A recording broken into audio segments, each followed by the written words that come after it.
As some of you guys know, I built my PC back in 2023 and I've been using it ever since, mostly for gaming and a little bit of streaming here and there.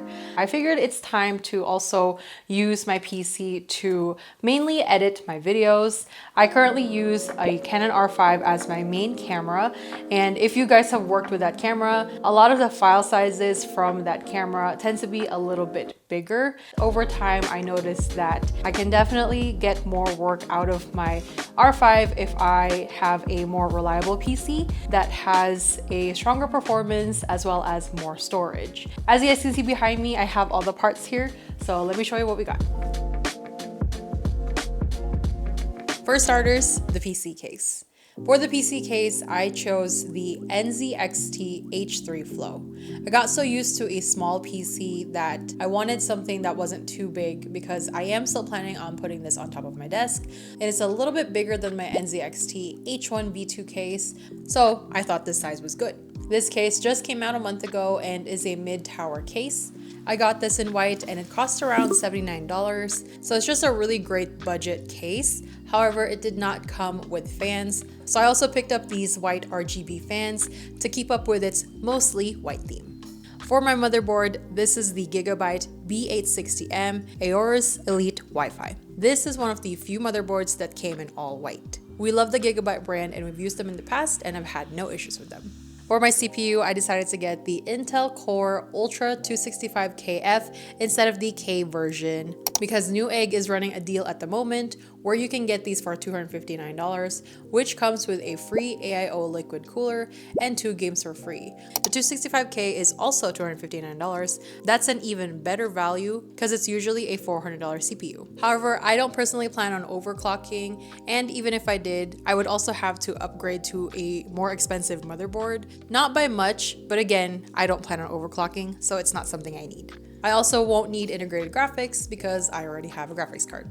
But if you really care about squeezing every bit of performance, I would definitely recommend going with a 265K. It looks like it is available now on Amazon at the time of filming, so I will link it down below. Here is the free cooler I got with the CPU. This is the MSI 240, usually valued at $79. This was something I already had to buy, so I thought it was great savings, and this is ultimately what drove my decision to pick this particular part up. For storage, I have the Samsung 990 Pro SSD. This is a 2TB storage and a pretty fast Gen 4 SSD. We also have the 980 Pro Samsung SSD with heatsink attached. This was supposed to go to our PS5, but we never got around to using it, and since it was just sitting here and is available, I wanted to go ahead and add it to our PC so that we can have even more storage. For RAM or memory, we have these 32GB Corsair DDR5 RAM. For the power supply, we have the MSI Mag 850 watt. We went for these because it comes with the cord that natively supports my graphics card. Lastly, of course, the graphics card. I chose a 5070 Ti. Unfortunately, there were no white ones available, so I had to go with a black one, hence why I said this is a mostly white build. The prices on these have gone down and it's closer to MSRP, so I didn't mind spending on it. If you plan on just gaming, then AMD 9070 XT would have been a better value for $100 less. However, since I plan on prioritizing video editing first before gaming, the 5070 Ti would have better performance when it comes to rendering videos. So on my previous PC, the one that we built a couple years ago, my previous graphics card was the RX 6700 XT, and I noticed that while playing Expedition 33, which is a game that I have been obsessed with lately, I would have XEXS upscaling at balance just to get 60 to 80 FPS. Now with this new PC, I am playing native resolution without upscaling, and I get about 100 FPS, and if I turn my scaling on, I get even more, which has been really cool because now I can see that much more detail. For editing on this PC, I will be using DaVinci, and in the few times that I have tested this out, it looks like there's no problems scrubbing timelines, even at the highest codecs in C-Log 3. For the days that I do stream, I wanted to see if I can eliminate the use of my dual PC or a capture card. So I decided to multi-stream on Twitch, YouTube, and Kick, and here are the results.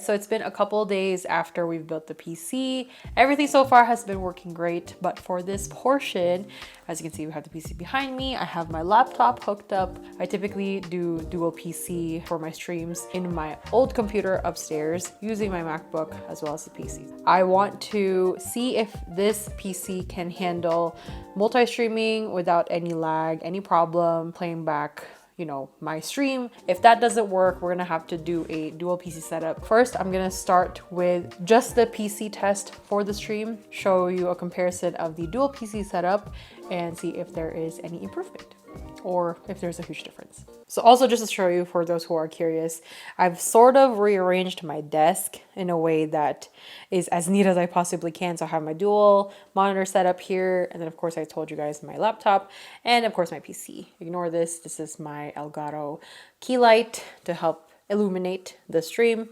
My webcam, of course. And I've tried as much as possible to manage my cables, which I think I've done a pretty decent job, minus the HDMI and USB-C cord that's going to connect to the laptop, which you guys will see. And of course the mic that I'm using, which is the Fine Profile 3 and just my old mic stand there. So this is just a little preview of my view. Now let's get on to the stream. So as far as the stream test, like I said, this is multi-streamed between Twitch, YouTube, and Kick. And I'm very pleased to say that the single PC setup actually handled everything very easily and everything ran smoothly. Really quickly comparing this to the dual PC setup with my MacBook, it does look like the NVIDIA encoders are a little bit better. On the single PC, the pictures are a lot more crisp, so I'm very satisfied that I no longer have to do dual PC in order to multi-stream. That simplifies my setup, which makes me very happy when everything is just running on one system. So I don't have to worry about setting up two devices to run one stream. Also, as far as rendering on this PC, I did edit a couple R5 clips, and in fact this video is fully edited all in that PC. And again, very happy to find out that the PC handled it no problem. I was even running the playback at the highest setting, though I don't always have the playback at the highest setting because I normally have other apps open. I'm just happy that this is able to handle it without any problem. So really happy with the results, and I haven't run into any major issues, which is always a great thing. One of the highlights that I'm really happy about is the case, because coming from my mini ITX before, I could definitely hear the fans blowing hard when I'm just playing my games, even at medium settings. And with the new setup, I definitely don't hear any struggles from the PC, so that has been a huge plus. The gaming performance is great. It looks like I can max out every game that's 1440p and would have no issues playing back. As far as editing goes, I'm really happy that I can scrub my timelines and render without any hiccups. And that is all I have for you guys today. Let me know if you guys have any feedback on the parts that we picked. And if you guys have any questions that we can help answer. I always get a little nervous every time we're building a PC. This is going to be my second time building it now. And so far we have been successful, which I'm very thankful for. There were definitely moments where I wasn't sure if it was going to work. So I'm very happy that we got everything up and running. If you guys liked this video or found the information helpful, please don't forget to give us a thumbs up down below and subscribe for more tech and gear related videos. Thank you guys again for watching, and I will see you in the next video.